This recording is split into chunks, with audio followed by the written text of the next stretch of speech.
Mau jurnal disiplin peserta didik seperti ini.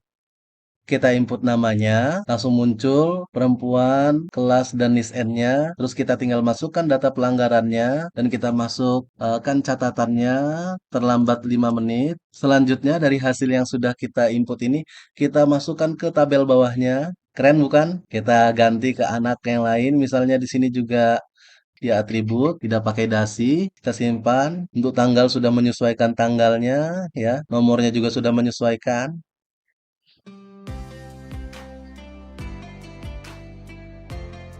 Jadi file awal yang saya siapkan adalah file Excel dengan 2 halaman, halaman data siswa dan jurnal. Untuk data siswa memuat nama, laki-laki atau perempuan, kelas, dan NISN.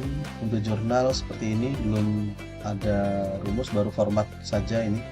Bagaimana memunculkan LP, kelas, NISN, dan jenis pelanggaran ketika saya memilih nama. Kita pilih nama dulu, validasi data, di data, validasi data, dan kita pilih list. Ya, nah di list di sini kita masukkan alamat source-nya. Kita ke dasis dan kita klik dari nama pertama sampai ke bawah. Sampai di sini saya udah masukkan 200 misalnya ya. Oke, kita oke saja. Selanjutnya dengan seperti itu sudah muncul nama ya. Nah, jadi nanti kita memilih nama siswa dengan yang sudah terdaftar di sini saja. Selanjutnya untuk LP kita menggunakan rumus lookup, vertical lookup sama dengan kita cari lookup, ini adalah lookup. Nah, lookup value-nya kita ambil dari nama. Kita kan dengan sudah milih nama, berarti kita bisa jadiin lookup value-nya. Selanjutnya tabel array-nya kita dari data siswa. Nah, di sini dari mulai E5 yaitu artinya K5 ya, kita tarik terus ke bawah sampai full 200 siswa, yaitu H204. Kita klik F4 ya untuk rumus absolutnya, untuk menguncinya. Selanjutnya titik koma. Nah, di sini diminta call index num, kolom index number, nomor indeks kolomnya. Di sini diminta LP-nya, berarti LP itu adalah kolom kedua setelah nama. Nah, berarti kita tulis angka 2. Selanjutnya titik koma, di sini minta true false-nya, tulis false atau angka 0 juga bisa. Setelah itu tutup kurung dan kita enter. Nah, ini hasilnya masih NA, not available, tidak tersedia karena namanya belum kita masukkan. Nah, ketika kita masukkan namanya, misalnya Karima ya, dia tersedia menjadi P gitu ya. Untuk menghilangkan tulisan not available, kita menggunakan rumus if error. Sebelum lookup kita masukkan if error ya.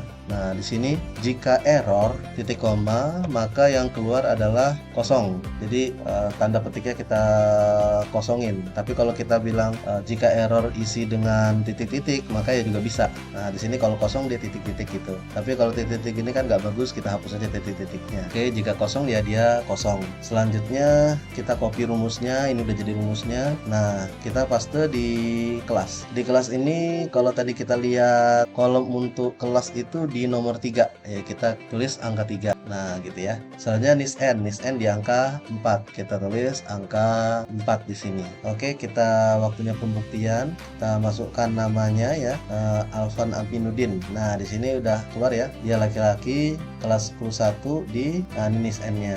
Oke, nah jenis pelanggaran kita ambil dari ini, terlambat atribut perilaku. Kita ke data validasi, dan kita pilih list. Selanjutnya dari alamat source-nya kita pilih ini, nah gitu ya, kita pilih 3 ini, terlambat atribut perilaku. Oke, nah sama ini akan muncul terlambat. Ini keterangan jenis pelanggaran dia terlambat atau atribut atau perilaku, monggo. Nah di sini terlambat. Nah, catatan terlambat karena menunggu teman. Ini adalah form inputnya.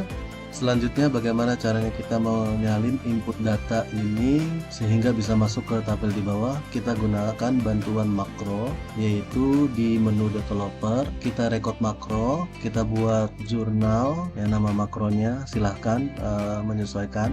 Oke, sudah dalam keadaan terrecord. Di sini kita tandai dari nomor sampai catatan. kita klik kanan, insert, shift cell down, oke. Selanjutnya formatnya menyesuaikan atas, padahal kita ingin buat format sendiri yaitu tidak tebal gitu ya. Selanjutnya nggak ada warna, no fill. Selanjutnya ini kan masih di bawah, kita buat ke atas ya. Selanjutnya untuk nama dan catatan kita buat rata kanan. Khusus catatan kita buat ke wrap text. Ini masih dalam posisi nge-record ya rekan-rekan. Selanjutnya sudah jadi, kita buat data transit dari sini ke bawah di bagian nomor di atas nih ya. Jadi nanti kita buat transit di sini. Kita copy, oke. Kita paste di bagian bawahnya dengan copy paste value. Nah, ini sudah jadi hasil recordnya, kita stop saja. Selanjutnya yang ini tadi kita mau buat data transit, berarti kita dari yang mudah dulu ya, yang nama sama dengan oke. Jadi ditransitin dulu ke sini. Nah, selanjutnya laki-laki perempuan, kelas, Miss N, oke, jenis pelanggaran, oke, selanjutnya catatan, oke. Nah, untuk tanggal kita menggunakan sama dengan no buka kurung tutup kurung. Nah, di sini dia masih tanggal dan waktu, padahal dah niatnya cuma pengen tanggal saja. Kita tambah rumusnya dengan di sebelum no kita tulis teks. Nah, buka kurung. Nah, di sini kita kasih format teksnya, titik koma, tanda petik, JD garis miring MM garis miring YYYY tanda petik tutup kurung. Oke, nah di sini hanya muncul tanggalnya saja. Nah, selanjutnya data transit terakhir yaitu kita memasukkan nomor. Nomor ini diperlukan supaya kita tahu urutan keberapa sih dia gitu ya, urutan keberapa data yang kita masukkan ke tabel di bawahnya. Dengan cara kita menu sama dengan count. Selanjutnya kita pilih kolom E. Nah, di sini ujuk-ujuk udah nomor 2, padahal kita targetnya nomor 1 gitu ya kan. Jadi kita kurang 1. Nah, tujuannya di data transit ini begitu kita masukkan ke data bawah, dia masuk nomor 1.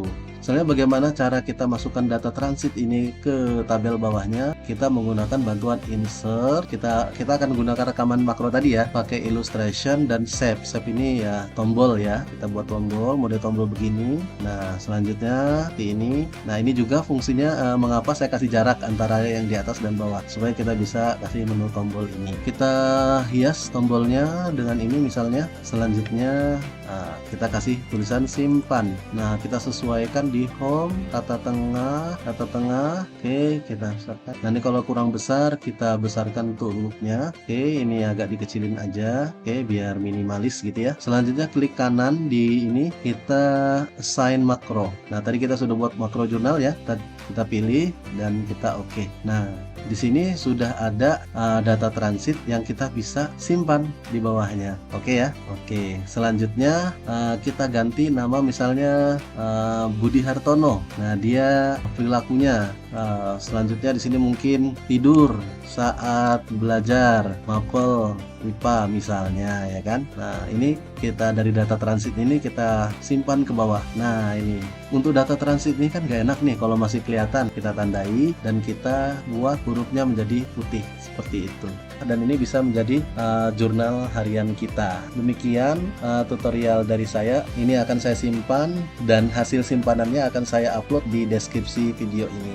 Silahkan di-download untuk mempelajari. Untuk file yang menggunakan makro kita simpan save as sebagai Excel Macro Enable Workbook. Oke, jurnal disiplin kelas. Oke, simpan dan sudah, baru kita bisa tutup. Selesai. Semoga bermanfaat. Assalamualaikum warahmatullahi wabarakatuh.